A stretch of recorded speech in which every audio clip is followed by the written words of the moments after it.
একজন কলম সৈনিক স্বাধীনভাবে বাস করতে পারছে না, এটা কোনো সময় হতে পারে না।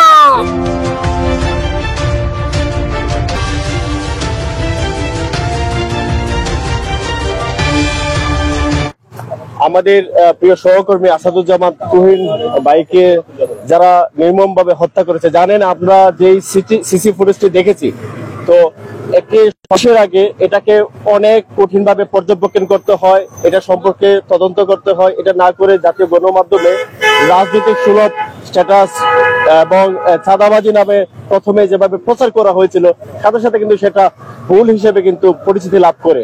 আপনারা দেখতে পান একটি হানি ট্র্যাপ হয় একজন নারীকে নিয়ে, যার নাম গোলাপী, এবং তারা এই যে বশির নামের যিনি ছিলেন, উনি ডাচ বাংলা ব্যাংক থেকে 25,000 টাকা উত্তোলন করেন, যেটি আজকে পুলিশ বলেন বুথ থেকে তোলার পর তার পিছু এসে ওই জায়গায় এসে হানি ট্র্যাপের মাধ্যমে যখন চেষ্টা করছিল তাকে প্রতারিত করার জন্য, তখন তিনি রেগে যান। রেগে যাওয়ার পরে কিন্তু একটি সমস্যা তৈরি হয়। তারপরে কিন্তু গোলাপীর সাথে যারা ছিলেন, অস্ত্রধারী যারা ছিলেন, এবং তারা কিন্তু হচ্ছে শীর্ষ ছিনতাইকারী, জানেন সবাই ছিনতাইকারী, এবং ডিবি গোয়েন্দা র্যাব বাহিনী মিলে গতকালকে কিন্তু রাত থেকে তাদেরকে গ্রেপ্তার করা হয়েছে। ইতিমধ্যে কিন্তু আমরা দুপুর পর্যন্ত জেনেছি প্রায় 6 জনকে গ্রেপ্তার করা হয়েছে। করতে হয় যদি এরকম পরিস্থিতি হয়, আসলে সাংবাদিকরা কিভাবে আপনাদের কাছে তথ্যচিত্রগুলো তুলে ধরবে? যেমন আমরা 2022-এও চুয়াড্ডা থেকে রিকাবি বাজার পর্যন্ত, উসমানী মেডিকেল কলেজ পর্যন্ত যে দুর্ধর্ষ হামলা হয়েছিল, জানেন আপনারা, সেই হামলার মুহূর্তে কিন্তু আমরা লাইভে ছিলাম প্রায় 20 জন। কোনো সাংবাদিক রাস্তায় ছিল না, আমরা ছিলাম, জানেন, ঝুঁকি নিয়ে রাস্তায় ছিলাম। তখন কিন্তু সবাই আমাদেরকে ধন্যবাদ জানিয়েছিল। আমরা সিলেটের যে কোনো বিপদ আপদে এগিয়ে আসি, এবং সব সাংবাদিকরাই অনলাইন, তারপরে পত্রিকা, তারপর টিভি চ্যানেল, স্যাটেলাইট, সবাই যারা কাজ করেন, জীবনের ঝুঁকি নিয়ে কাজ করেন। গতকালকে দেখলাম এটিএন বাংলার তিনি বলেছেন, বাংলাদেশে ভালো সাংবাদিকতার বাদ নেই, ভালো সাংবাদিকতা করবেন, রাস্তায় মরবেন, না হলে বিদেশে পালিয়ে যাবেন, দেশে থাকার মতো কোনো জায়গা নেই। কিন্তু আমরা যারা সিলেটের অনলাইন গণমাধ্যম যারা কাজ করছে, বিশেষ করে Sylhet city online press club, online media, online জগতে যারা আমরা কাজ করি, জানেন স্বতঃস্ফূর্তভাবে সিলেটের মানুষের যে বিপদে, যে কোনো আপদে আমরা কাজ করে যাই, তাই কিন্তু আমাদের জীবনটাও কিন্তু ঝুঁকিতে রয়ে যায়। আমরাও কিন্তু যে কোনো মুহূর্তে এসব ছিনতাইকারী এবং সন্ত্রাস যারা আছে, ওদের আক্রমণে আমরা কিন্তু শিকার হতে পারি। সে কিন্তু সেই সাংবাদিককে থামাতে পারে নাই। আজকে দুঃখজনক বিষয়, সেই সাংবাদিকরা নির্মমভাবে হত্যা করা হচ্ছে। সাংবাদিক কিছু তুলে ধরলেই তাদেরকে হুমকি দেওয়া হচ্ছে। শুধু গাজীপুর নয়, গোটা বাংলাদেশ বর্তমানে সাংবাদিক নিরাপত্তায় ভুগছে। আমরা যদি বলতে চাই, কিছুদিন আগেও আপনারা দেখেছেন সেই সিলেট নগরীতে কিছু দল রাজনীতি করলেই যে চাঁদাবাজি করতে হবে, রাস্তায় ফুটপাত দখল করতে হবে, এই কোন ধরনের কথা আমরা আপনাদের কাছে প্রশ্ন রেখে যাই, যে তারা দলের প্রভাব দেখেই তারা সাংবাদিকের উপরে হত্যা করতে এবং সাংবাদিককে আক্রমণ করতে দ্বিধাবোধ করে না।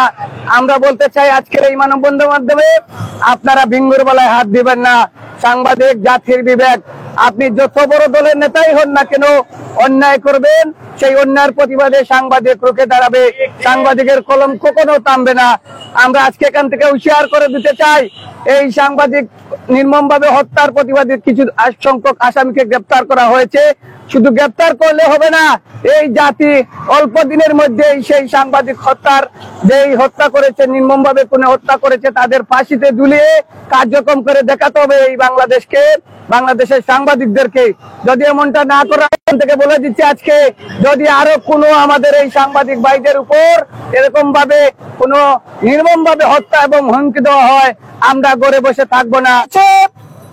স্বাধীনতা অর্জন করার পরে বাংলার জমিনে একজন কলম সৈনিক স্বাধীনভাবে বাস করতে পারছে না, এটা কোনো সময় হতে পারে না।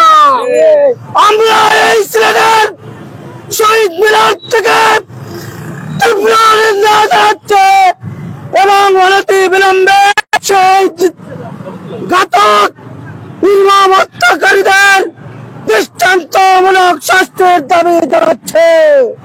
তা না হলে যদি সাংবাদিক বৃন্দ সিলেট থেকে আন্দোলন শুরু করে, সেই আন্দোলনের দায়ভার অবশ্যই প্রশাসনকে নিতে হবে। প্রিয় দেশবাসীর উদ্দেশ্যে বলে দিতে চাই, আমি সেই গোয়েন্দার পোস্ত গোয়েন্দা বাহিনীর কাজকে এখনো পর্যন্ত সেই ঘাতকদের ধরতে পারলো না। গোয়েন্দা বাহিনীর কাজকে আমার সেটা প্রশ্ন।